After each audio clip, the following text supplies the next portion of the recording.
Assalamualaikum warahmatullahi wabarakatuh. Kami dari kelompok 11 akan mempresentasikan mengenai perusahaan Unilever.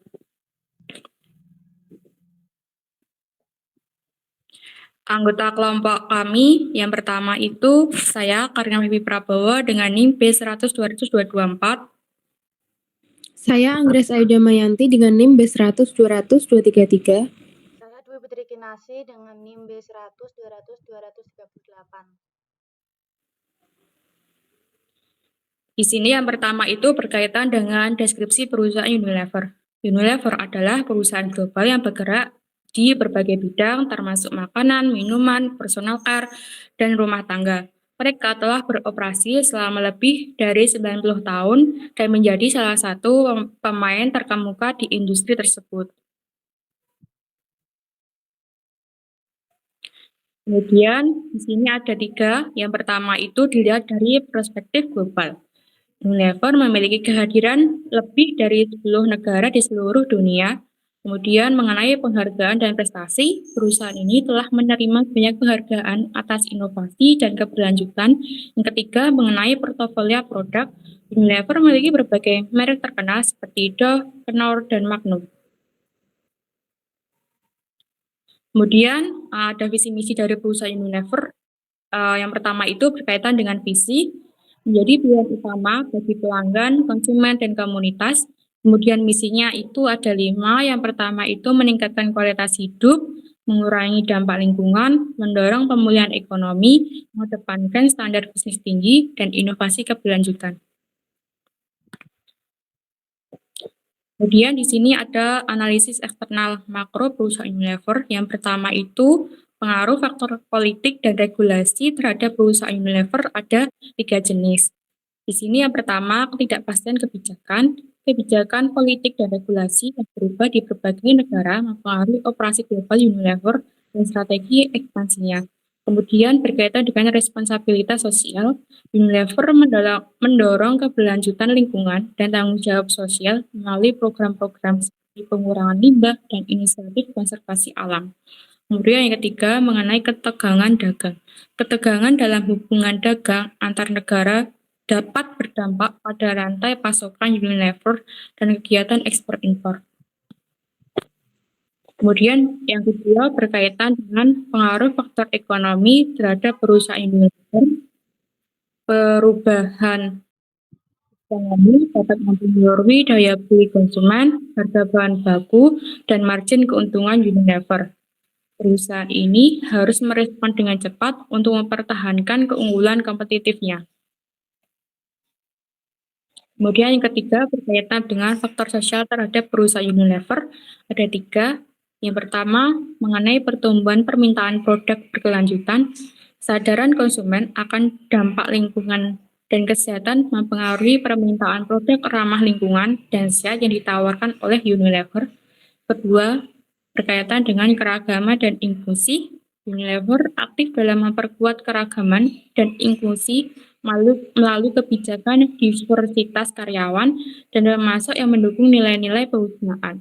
Kemudian yang ketiga mengenai tren dan referensi konsumen, perubahan peran gaya hidup dan preferensi lingkungan menjadi faktor penting dalam strategi pemasaran Unilever.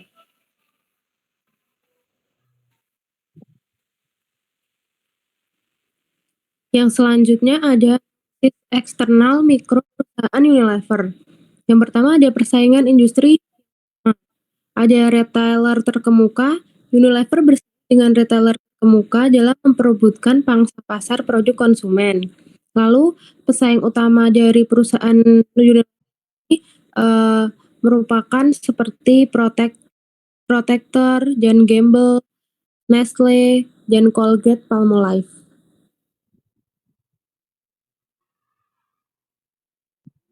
Yang kedua ada pengaruh pemasok dan konsumen. Ada hubungan yang baik dengan pemasok. Unilever menjaga hubungan baik dengan pemasoknya untuk memastikan ketersediaan bahan baku yang berkualitas. Yang kedua ada pengaruh konsumen yang kuat. Preferensi dari konsumen yang beragam dan permintaan yang berubah-ubah strategi dalam pemasaran di Unilever.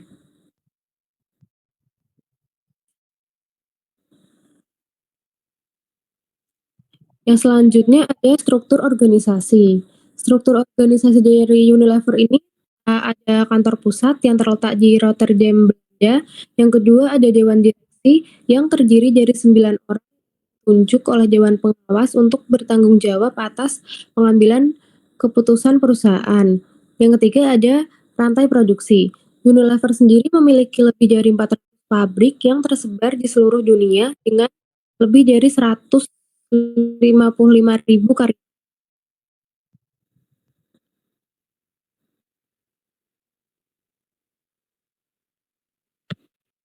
Yang kedua ada budaya keberagaman. Yang pertama di keberagaman, yaitu Unilever menciptakan lingkungan kerja yang mendukung keragaman, inklusi, dan kesetaraan di antara semua karyawannya. Yang kedua ada keberlanjutan, yaitu Unilever memfokuskan diri pada produk-produk berkelanjutan yang melindungi sumber daya alam dan akan membantu memperbaiki kualitas hidup dari manusia. Yang ketiga ada kesempatan yang berkarir.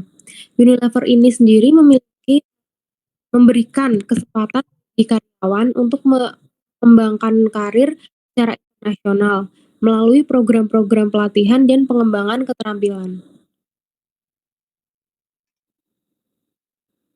Yang ketiga ada sumber daya manusia perusahaan Unilever. Yang pertama ada pendidikan. Unilever memberikan kesempatan bagi karyawan untuk melanjutkan pendidikan sampai jenjang doktoral dan mendukung program PhD dengan 14 universitas termasuk MIT dan Cambridge. Yang kedua ada kesejahteraan. Program kesejahteraan karyawan Unilever ini meliputi kesehatan, olahraga dengan fasilitas yang lengkap, dan program kesehatan. Yang terakhir ada pengembangan keterampilan. Di Unilever ini mereka memfasilitasi pelatihan keterampilan, pengembangan kemampuan, kepemimpinan, dan mentorship employee. Yang keempat ada dari keuangan perusahaan Unilever ini sendiri. Unilever memiliki pendapatan pada tahun 2022 yaitu 41,2 triliun. Sedangkan pendapatan bersih dari Unilever ini 5,4 triliun dan dividen saham dari Unilever di tahun 2022 yaitu 3,6 triliun. PT Unilever ini mengalami penurunan dibandingkan tahun 2021 karena ada pengaruh tantangan global.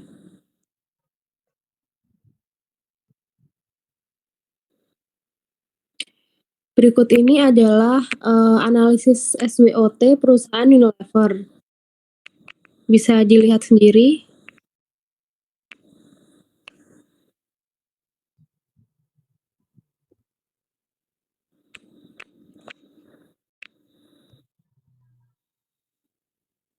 Untuk selanjutnya, ini analisis BCG dari perusahaan Unilever. Yang pertama, STAR. Dan di sini tuh produk atau unit yang termasuk ke dalam kategori STAR memiliki pangsa pasar yang dominan dan pertumbuhan yang cepat serta menghasilkan uang atau pendapatan yang besar. Ini berarti produk-produk yang dihasilkan merupakan produk-produk yang diminati oleh pasar.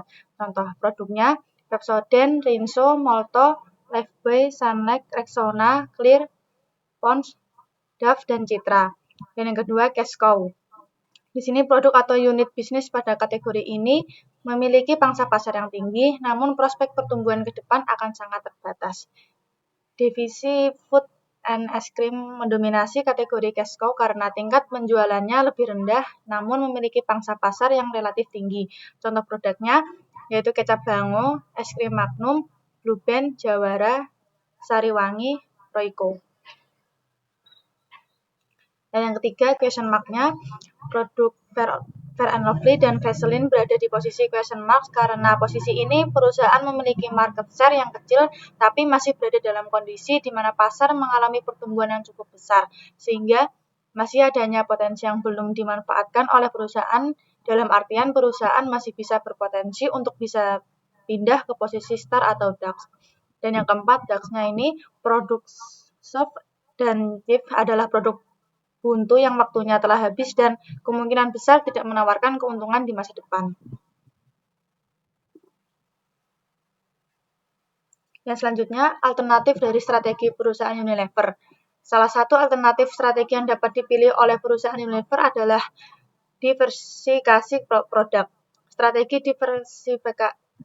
diversifikasi produk melibatkan pengembangan dan penawaran produk baru atau perluasan lini produk yang sudah ada. Ini dapat mencakup pengenalan produk atau layanan baru yang belum pernah ada sebelumnya dalam portofolio perusahaan atau perluasan dalam kategori produk yang sudah ada. Dalam konteks Unilever yang beroperasi di industri barang konsumen cepat habis atau FMCG, strategi ini melibatkan penambahan produk baru atau variasi pada produk-produk yang sudah ada. Dan selanjutnya strategi terpilih beserta checklistnya sendiri. Di sini berarti alternatif strategi diversifikasi produk dianggap paling sesuai dengan PT Unilever karena semua indikator kondisi perusahaan itu sesuai atau iya. Sekian presentasi dari kelompok kami. Apabila ada salah kata atau salah penulisan, mohon dimaklumi. Wassalamualaikum warahmatullahi wabarakatuh.